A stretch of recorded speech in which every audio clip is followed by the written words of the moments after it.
राधे राधे दोस्तों। श्रीमद् भागवत कथा के अगले एपिसोड में आपका स्वागत है। सूत जी कहते हैं, राजधानी में पहुंचने पर राजा परीक्षित को अपने उस निंदनीय कर्म के लिए बड़ा पश्चाताप हुआ। वे अत्यंत उदास हो गए और सोचने लगे, मैंने निरपराध एवं अपना तेज छिपाए हुए ब्राह्मण के साथ अनार्य पुरुषों के समान बड़ा नीच व्यवहार किया। ये बड़े खेद की बात है। अवश्य ही उन महात्मा के अपमान के फल स्वरूप जल्दी से जल्दी मुझ पर कोई घोर विपत्ति आवेगी। मैं भी ऐसा ही चाहता हूँ, क्योंकि उससे मेरे पाप का प्रायश्चित हो जाएगा और फिर कभी मैं ऐसा काम करने का दुस्साहस नहीं करूँगा। ब्राह्मणों की क्रोधाग्नि आज ही मेरे राज्य, सेना और भरे पूरे खजाने को जलाकर खाक कर दे, जिससे फिर कभी मुझ दुष्ट की ब्राह्मण, देवता और गौओं के प्रति ऐसी पाप बुद्धि ना हो।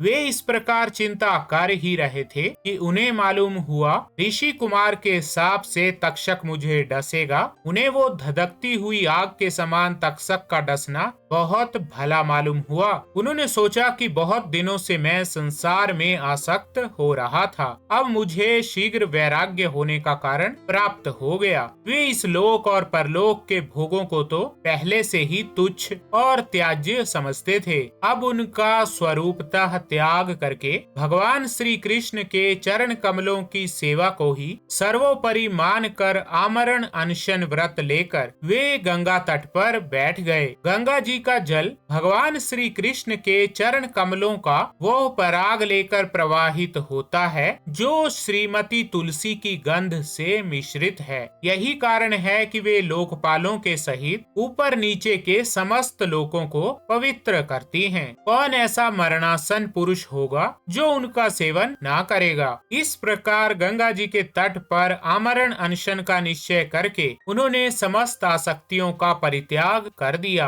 और वे मुनियों का व्रत स्वीकार करके अनन्य भाव से श्री कृष्ण के चरण कमलों का ध्यान करने लगे। उस समय त्रिलोकी को पवित्र करने वाले बड़े बड़े महानुभाव ऋषि मुनि अपने शिष्यों के सहित वहां पधारे। संत जन प्रायः तीर्थ यात्रा के बहाने स्वयं उन तीर्थ स्थानों को ही पवित्र करते हैं। उस समय वहां पर अत्रि, वशिष्ठ, च्यवन, शरद्वान, अरिष्टनेमि, भृगु, अंगिरा, पराशर, विश्वामित्र, परशुराम, उतथ्य, इंद्रप्रमद, इद्मवाह, मेधातिथि, देवल, अरिष्टिशेन, भारद्वाज, गौतम, पिपलाद, मैत्रेय, और्व, पवश, अगस्त्य, भगवान व्यास, नारद तथा इनके अतिरिक्त और भी कई श्रेष्ठ देवर्षि, ब्रह्म ऋषि आदि का शुभ आगमन हुआ। इस प्रकार विभिन्न गोत्रों के मुख्य मुख्य ऋषियों को एकत्र देखकर राजा ने सबका यथा योग्य सत्कार किया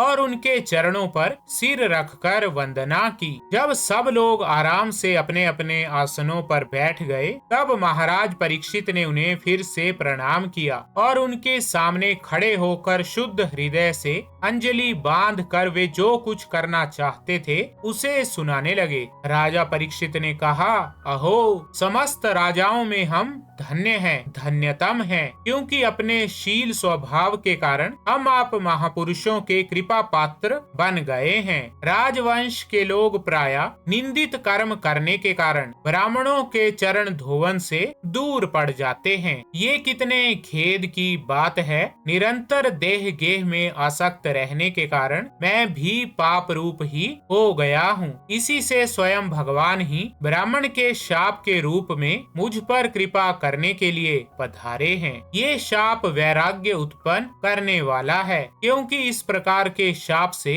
संसार आसक्त पुरुष भयभीत होकर विरक्त हो जाया करते हैं। ब्राह्मणों, अब मैंने अपने चित्त को भगवान के चरणों में समर्पित कर दिया है। आप लोग और माँ गंगा जी शरणागत जानकर मुझ पर अनुग्रह करें। ब्राह्मण कुमार के शाप से प्रेरित कोई दूसरा कपट से तक्षक का रूप धरकर मुझे डस ले अथवा स्वयं तक्षक आकर डस ले, इसकी मुझे तनिक भी परवाह नहीं है। आप लोग कृपा करके भगवान की रसमयी लीलाओं का गायन करें। तो ठीक है दोस्तों, श्रीमद् भागवत कथा के इस एपिसोड में बस इतना ही। राधे राधे।